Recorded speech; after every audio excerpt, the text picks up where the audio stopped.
جی ناظرین، اس وقت ہمارے درمیان موجود ہیں راجہ مستنصر ممتاز. ان سے ہم جانتے ہیں کہ ہمارے ساتھ جو بزرگ بیٹھے ہیں ان کا تعارف کیا ہے، پھر ہم فردر آگے بڑھتے ہیں. جی مستنصر. محمد اشرف صاحب ان کا نام ہے.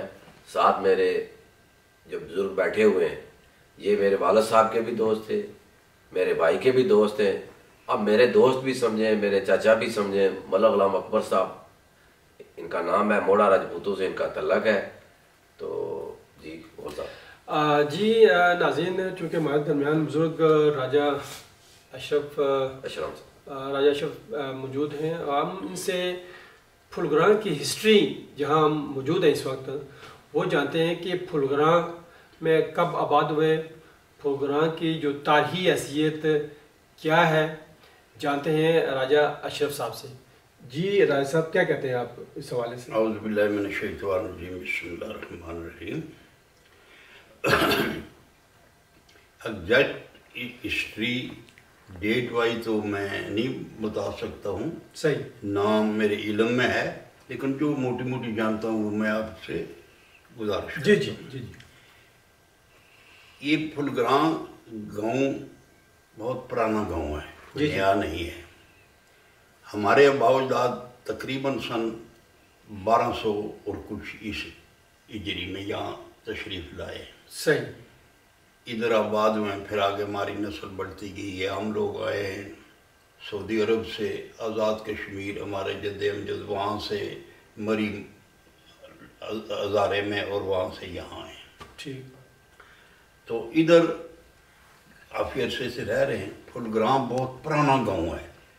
جب اس کا نام رکھا گیا تو جو موٹی سی ہم نے سنی ہے کہ اس وقت جو لوگ ہوتے تھے نا پرانے وہ بیٹھتے تھے، گپ شپ علاقے کو دیکھتے تھے، اس کی نوعیت کو دیکھتے تھے، اس کی خوبصورتی کو دیکھتے تھے، کیسے لوگ رہ رہے ہیں، کس طرح کے یہاں کی آب و ہوا ہے، کیا ہے. ان سب چیزوں کا موازنہ کرنے کے بعد انہوں نے اس جگہ کو خاص کر کے یہ پرائرٹی دی ہے کہ یہ بہت خوبصورت جگہ ہے، اس لیے اس کا نام ہونا چاہیے پھول گراں.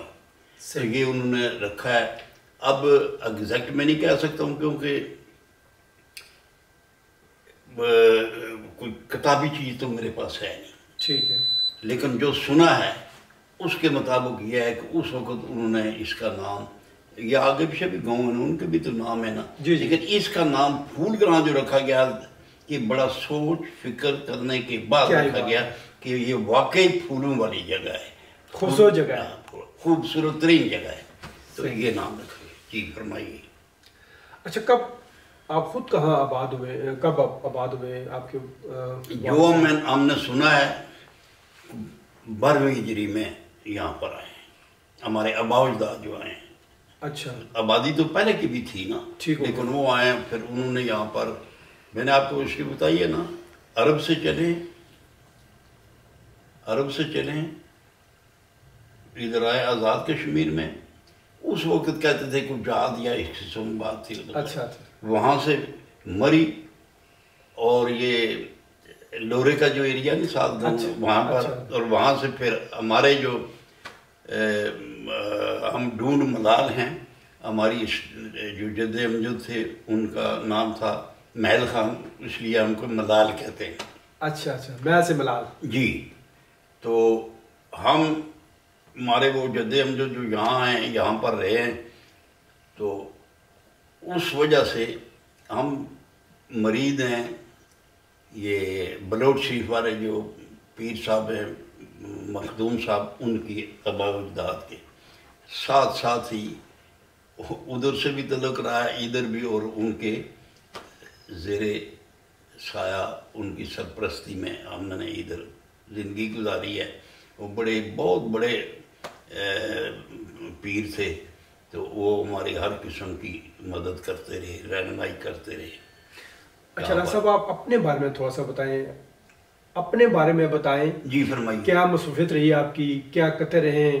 میری ذاتی؟ جی جناب، ہم یہاں پر پڑھ رہے تھے، پرائمری کی، مڈل کی، میٹرک کی.